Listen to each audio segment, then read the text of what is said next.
दोस्तों नमस्कार। आपका स्वागत है द साइंस सब में। दोस्तों, यह जो सीरीज है वह आरआरबी और सुपर टेट स्पेशल साइंस की है। अब तक आपकी 10 क्लासें कंप्लीट हो चुकी हैं, जिनमें कि 250 क्वेश्चन आपके कंप्लीट हो गए हैं। अब हम स्टार्ट करते हैं आज की 11वीं सीरीज, 11th सीरीज या 11वीं क्लास। क्वेश्चन नंबर 251 से हम शुरुआत करते हैं। अल्पकालिक एक वर्षीय पौधे वह होते हैं जो अपना जीवन चक्र पूरा करते हैं। वो इसका आंसर क्या हो जाएगा? 6 से 10 सप्ताह में। अल्पकालिक एक वर्षीय पौधे क्या होते हैं? जो 6 से लेकर 10 सप्ताह में अपना जो उनका जीवन होता है वह जीवन चक्र पूरा करते हैं। अब देखते हैं क्वेश्चन नंबर 252। शकरकंद में क्या रूपांतरण होता है? तो इसका आंसर देखा जाए तो जड़ है। शकरकंद में जड़ एक रूपांतर होती है, यानी कि शकरकंद जड़ का रूपांतर है। मूली, गाजर, चुकंदर, सलजम एवं शकरकंद का खाने योग्य भाग क्या है? जड़। अगर आपसे पूछा जाए कि मूली का कौन सा भाग खाते हैं, गाजर का कौन सा भाग खाते हैं, चुकंदर का, सलजम का या शकरकंद का, तो याद रखिएगा दोस्तों कि इसका हम सिर्फ और सिर्फ जड़ वाला ही भाग खाते हैं।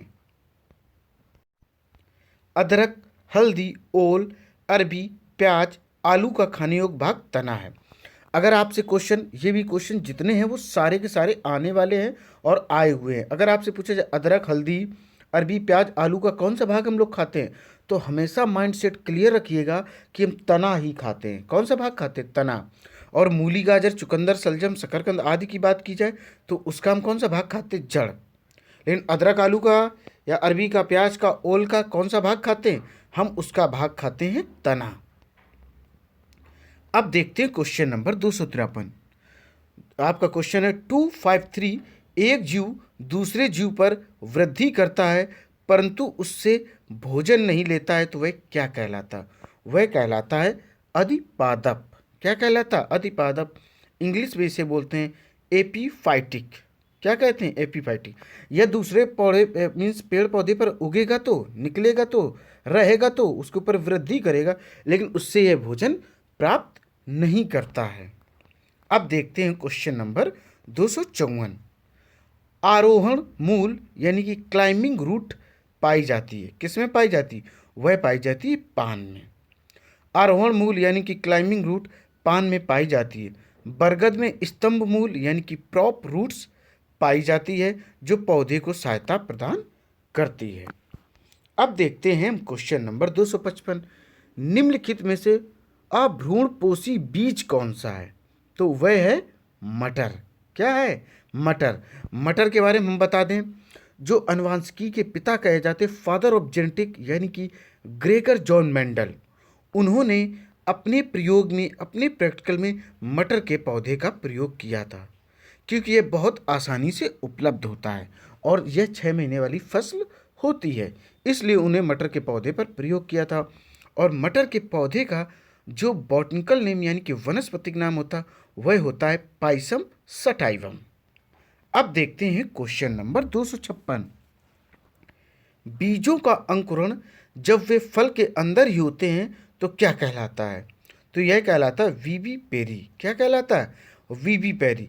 जब बीज फल के अंदर में ही यानी कि अंदर अंकुरित होते हैं, तब ऐसे अंकुरण को वीवी पेरी कहते हैं। उदाहरण देख लो, नारियल। नारियल समझते हो कैसे इसका विकास होता है या कैसे अंकुरण होता है। वैसा अंकुरण जिसमें बीज पत्र जमीन के अंदर में रह जाता है औधोभूमिक अंकुरण यानी कि हाइपोजील जर्मिनेशन यह कहलाता है। जैसे गेहूं, धान, मक्का। आप देख सकते हैं गेहूं का कैसे उत्पादन होता है कि जो उसका बीज होता है वह भूमि के नीचे ही रहता है और पौधा ऊपर निकल आता है और उससे फलियां निकलती हैं और फिर उससे क्या निकलता है? हम गेहूं निकालते हैं और फिर उसको हम आटा बनाकर रोटी में इस्तेमाल करते हैं। दोस्तों, अब देखते हैं क्वेश्चन नंबर 257। जो पादप जीवन में केवल एक बार पुष्प धारण करते हैं उनको क्या कहते हैं? यानी कि जीवन में सिर्फ एक बार उन पे पुष्प खिलेगा, दोबारा उसमें किसी भी प्रकार का कोई फूल नहीं खिलता है, तो वो कहलाते हैं मोनोकार्पिक। क्या कहलाते हैं? मोनोकार्पिक। वे पादप जो जीवन में केवल एक बार पुष्प धारण करते हैं मोनोकार्पिक कहते हैं। वे पादप जो जीवन में कई बार पुष्प धारण करते हैं तो उनको हम पॉलीकार्पिक कहते हैं। क्या कहते हैं? पॉलीकार्पिक। आपने बहुत सारे ऐसे पेड़ पौधे देखे होंगे जिनमें उनके जीवन काल में सिर्फ एक बार फूल आता है, तो वो मोनोकार्पिक होते हैं। और आपने ऐसे बहुत सारे पेड़ पौधे देखे होंगे जिनमें 6 महीने में या 3 महीने में या साल में एक बार जरूर फूल आते हैं, वो सारे के सारे पॉलीकार्पिक कहलाते हैं। अब देखते हैं क्वेश्चन नंबर 258। पत्तियों में नहीं होते हैं, तो पत्तियों में क्या नहीं होता? तो पत्तियों में लेंटिसेल नहीं होते हैं, और फ्लोएम, रंध्र, द्वार कोशिकाएं सब कुछ उसमें होता है। पत्तियों में लेंटिसेल नहीं पाया जाता। और पत्तियां हरी किसकी वजह से होती हैं? हरी होती क्लोरोफिल की वजह से। और क्लोरोफिल की सहायता से जो हरी पत्तियां अपना भोजन बनाती हैं, इस क्रिया को हम लोग प्रकाश संश्लेषण या फोटोसिंथेसिस कहते हैं। पौधे के वायवीय भागों से जल का वाष्प के रूप में उड़ना वाष्पोत्सर्जन कहलाता है। यह क्रिया पत्ती के निम्न सतह पर उपस्थित रंध्रों, जिनको इंग्लिश में हम स्टोमेटा कहते हैं। ठीक है दोस्तों, अब क्वेश्चन देखते हैं 259 यानी कि 259। रबड़ क्षीर वाहिका किसमें मिलती है, यानी कि लेटेक्स वेसल्स किसमें पाई जाती? ये किसमें पाई जाती? कॉर्टेक्स में। किसमें पाई जाती? कॉर्टेक्स में यह पाई जाती है। अब देखते हैं क्वेश्चन नंबर 260। जड़ में पार्श्व जड़ों के निकले का स्थान क्या है? जड़ों के निकलने का स्थान क्या है? यानी कि जड़ में पार्श्व जड़ों के निकलने का स्थान क्या होता है? वह होता परिरंभ। क्या होता है? परिरंभ होता है। अब देखते हैं क्वेश्चन नंबर 261। मेंडल अपने प्रयोग में सफल रहे क्योंकि उन्होंने एक समय में एक लक्षण का अध्ययन किया, उन्होंने निरीक्षण का पूरा ब्यौरा रखा, उन्होंने F3 तक अध्ययन किया, उपयुक्त सभी। देखिए कैसे। सबसे पहली चीज़, मेंडल यानी कि ग्रेगर जॉन मेंडल, इनका पूरा नाम है। इनको अनुवांशिकी का पिता यानी कि फादर ऑफ जेनेटिक्स कहते हैं। इन्होंने मटर के पौधे पर प्रयोग किया था और इन्होंने F1, F2, F3 जनरेशन तक इन्होंने प्रैक्टिकल किया था। और इन्होंने जो अनुपात दिया था 3:1 दिया था। और एक और इन्होंने अनुपात दिया था 9:3:3:1 दिया था। इस तरीके का इन्होंने अनुपात दिया था। तो ध्यान रखिएगा, फादर ऑफ जेनेटिक्स किसे कहते हैं? ग्रेगर जॉन मेंडल को। अब देखते हैं क्वेश्चन नंबर 262। जीन म्यूटेशन उत्पन्न होता है तो ये डीएनए के जीनों के क्रम में परिवर्तन से। देखिए, जो डीएनए क्या होता है? डीएनए के जीनों में जब उसके क्रम में परिवर्तन होता है तो उसी से जीन म्यूटेशन होता है। और डीएनए का फुल फॉर्म क्या होता है? Deoxy ribo nucleic acid. यह एक आनुवांशिक पदार्थ, या इसे हिंदी में, इंग्लिश में जेनेटिक मटेरियल भी कहते हैं। ह्यूगो डी वेरीज ने सन 1901 में म्यूटेशन थ्योरी का प्रतिपादन किया। इनके अनुसार नई जात की उत्पत्ति अचानक परिवर्तन के कारण होता है। जीवों में अचानक परिवर्तन को उत्परिवर्तन यानी कि म्यूटेशन कहते हैं। अब देखते हैं क्वेश्चन नंबर 263। अम्ल वर्षा यानी कि एसिड रेन में क्या होता है? तो उसमें होता है सल्फ्यूरिक अम्ल। क्या होता है? सल्फ्यूरिक एसिड या सल्फ्यूरिक अम्ल, जिसको हम कहते हैं। और इसका सूत्र क्या होता है? SO2 होता है। और इसमें एक और गैस होती है नाइट्रस ऑक्साइड, N2O को हास्य गैस भी कहा जाता है। देखिए, नाइट्रस ऑक्साइड को हम क्या कहते हैं? हास्य गैस भी कहते हैं। लेकिन एसिड रेन में जो स्पेशली गैस का वर्चस्व होता है वह होता है सल्फ्यूरिक अम्ल। एसिड रेन के साइड इफेक्ट क्या होता है? जितनी सफ़ेद इमारतें होती हैं वो धीरे धीरे एसिड रेन के कारण धीरे धीरे पीली पड़ने लगती, हल्की पीली पड़ने लगती हैं। और सबसे अच्छा एग्जाम्पल देखना चाहो तो आगरा का ताजमहल आप लोग देख सकते हैं।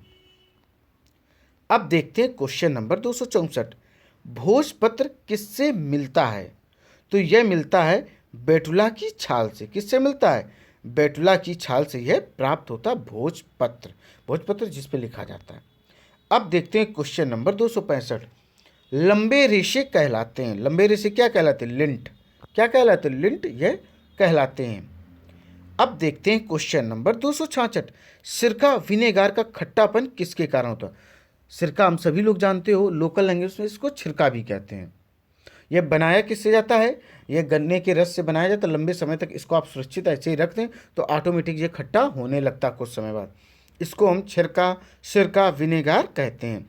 इसमें होता क्या? एसिटिक अम्ल होता है। क्या होता है? एसिटिक अम्ल के कारण यह खट्टा होता है। और जो आपका टार्ट्रिक अम्ल है वह इमली में पाया जाता है। टार्ट्रिक अम्ल किस में पाया जाता है? वह इमली में पाया जाता है। लैक्टिक अम्ल के कारण दूध फटता है। यह अम्ल मांसपेशियों में जमा हो जाता है, तब व्यक्ति को थकान महसूस होती है। हम आपको बता दें, दूध से दही जब परिवर्तित होता है तो किस जीवाणु के कारण होता है? वह जीवाणु होता है लैक्टोबैसिलस। क्या होता है? लैक्टोबैसिलस। और बात की जाए कि हमें थकान कब महसूस होती है, तो लैक्टिक अम्ल के कारण ही हमें थकान महसूस होती है। अब देखेंगे क्वेश्चन नंबर 267। लाख के कीड़े का पोषक पाइप क्या है? यह क्या होता है? तो इसका जो आंसर हो जाएगा वह हो जाएगा ए नंबर, ब्यूटिया मोनोस्पर्मा, यानी कि फ्लेम ऑफ फॉरेस्ट। लाख के कीड़े के जो होता है, लाख के कीड़े का पोषक पादप क्या होता है? वह होता है ब्यूटिया मोनोस्पर्मा, यानी कि फ्लेम ऑफ फॉरेस्ट। अब देखते हैं क्वेश्चन नंबर 268। एडवर्ड जेनर ने खोज की थी, किसकी खोज की थी? स्मॉल पॉक्स की वैक्सीनेशन की। एडवर्ड जेनर ने चेचक की खोज की थी, यानी कि स्मॉल पॉक्स की टीका की खोज की थी। क्षय रोग यानी कि ट्यूबरक्लोसिस एवं हैजे की टीका की खोज किसने की थी? रॉबर्ट कोच ने। टीबी और क्षय रोग, टीबी क्षय रोग बात एक ही, और हैजे यानी कि ट्यूबरक्लोसिस और टीबी की खोज, जो इसका वैक्सीनेशन है उसकी खोज किसने की थी? रॉबर्ट कोच ने। अब देखते हैं क्वेश्चन नंबर 269। एंटीजन क्या है? एंटीजन जो होते हैं वह प्रोटीन के बने होते हैं। जब कोई बाहरी जीव किसी व्यक्ति के शरीर में प्रवेश करता है तो वह परोक्ष अथवा अपरोक्ष रूप से कुछ प्रोटीन यौगिक का उत्पादन करता है। इसी प्रोटीन को एंटीजन्स कहते हैं। शरीर में एंटीजन्स के विरुद्ध दूसरे प्रोटीन का निर्माण होता है जिसे एंटीबॉडी कहते हैं। यह बीमारियों से रक्षा करता है। सभी एंजाइम प्रोटीन होते हैं लेकिन सभी प्रोटीन एंजाइम नहीं होते। इस लाइन को ध्यान रखिएगा। सभी एंजाइम क्या है? प्रोटीन। जितने एंजाइम दुनिया में होंगे सारे के सारे प्रोटीन होंगे, लेकिन सभी प्रोटीन एंजाइम नहीं होते हैं। अब देखते हैं क्वेश्चन नंबर 270। संसार में मानव जनसंख्या में पुरुषों तथा स्त्रियों के XX तथा XY लिंग निर्धारण का क्या अनुपात है? तो देखिए, जो संसार में मानव जनसंख्या में पुरुषों एवं स्त्रियों के जो अनुपात दिया गया है लिंग निर्धारण का, वह 1:1 होता है। क्या होता है? 1:1 होता है। यानी कि देखा जाए तो 22 लक्षण सेम होते हैं, बस एक अंतर में हो जाता है। यानी कि 22 से 23 हुआ तो उसी से अंतर आपका हो जाता है। उससे क्या हो जाता है? निर्धारित हो जाता है कि अगर वह XX है तो वह क्या हो जाएगी? फीमेल, और अगर XY है तो वह पुरुष यानी कि मेल हो जाएगा। अब देखते हैं क्वेश्चन नंबर 271। अम्ल वर्षा यानी कि एसिड रेन जब जल पर्यावरणीय प्रदूषक संयोग करता है तब क्या होता है? तो इसमें क्या क्या होता है? देखिए, अम्ल वर्षा एसिड रेन में SO2 तथा SO3 जल पर्यावरणीय प्रदूषण से सहयोग करने पर होती है, और यह जो अम्ल वर्षा होती है वह बड़ी नुकसानदेह होती है। अब देखते हैं क्वेश्चन नंबर 272। पीलिया यानी कि जिसको ज्वाइंटिस बोलते हैं, इसके लक्षण क्या होते हैं? आंखों का पीला होना और नाखूनों का पीला होना। यह एक जेनेटिक बीमारी है, यानी कि वंशानुगत पीलिया एक बीमारी होती है। पीलिया वायरस से उत्पन्न रोग है। यह गंदे यानी कि गंदा पानी पीने से यह होती है। इस रोग में लिवर यानी कि जिसको यकृत बोलते हैं संक्रमित हो जाता तथा कार्य करना बंद कर देता। और लिवर की एक विशेषता होती है, अगर थोड़ा बहुत डैमेज हो जाए तो ये अपने आप को जल्दी से मेंटेन करने की क्षमता रखता है, लेकिन जब पीलिया हो जाती है तो यकृत काम करना बंद कर देता है। और ये पीलिया कैसी बीमारी? एक जेनेटिक डिजीज होती है। अब देखते हैं क्वेश्चन नंबर 273। 273।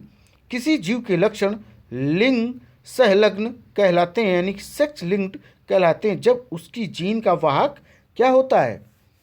उसकी जीन का भाग नर या मादा का एक्स तथा वाई गुणसूत्र यानी कि क्रोमोसोम होना चाहिए। और हम आपको बता दें, मनुष्य में क्रोमोसोम जो संख्या में पाए जाते हैं 46, और जोड़े में बात की जाए तो वह 23 यानी कि 23 होते हैं।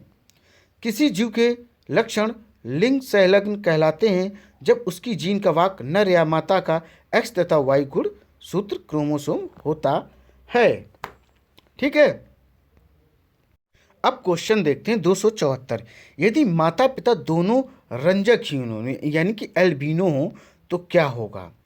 तो सब संतानें रंजकहीन होंगी। सब संतानें कैसी होंगी दोस्तों?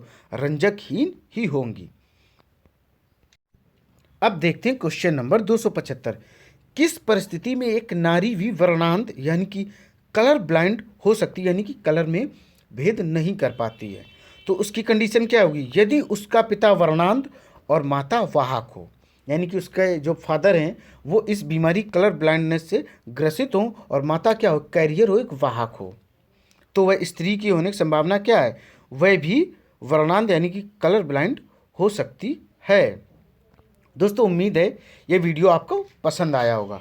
प्लीज़ इस वीडियो को अधिक से अधिक लाइक करें, शेयर करें और सब्सक्राइब करें। दोस्तों, जय हिंद।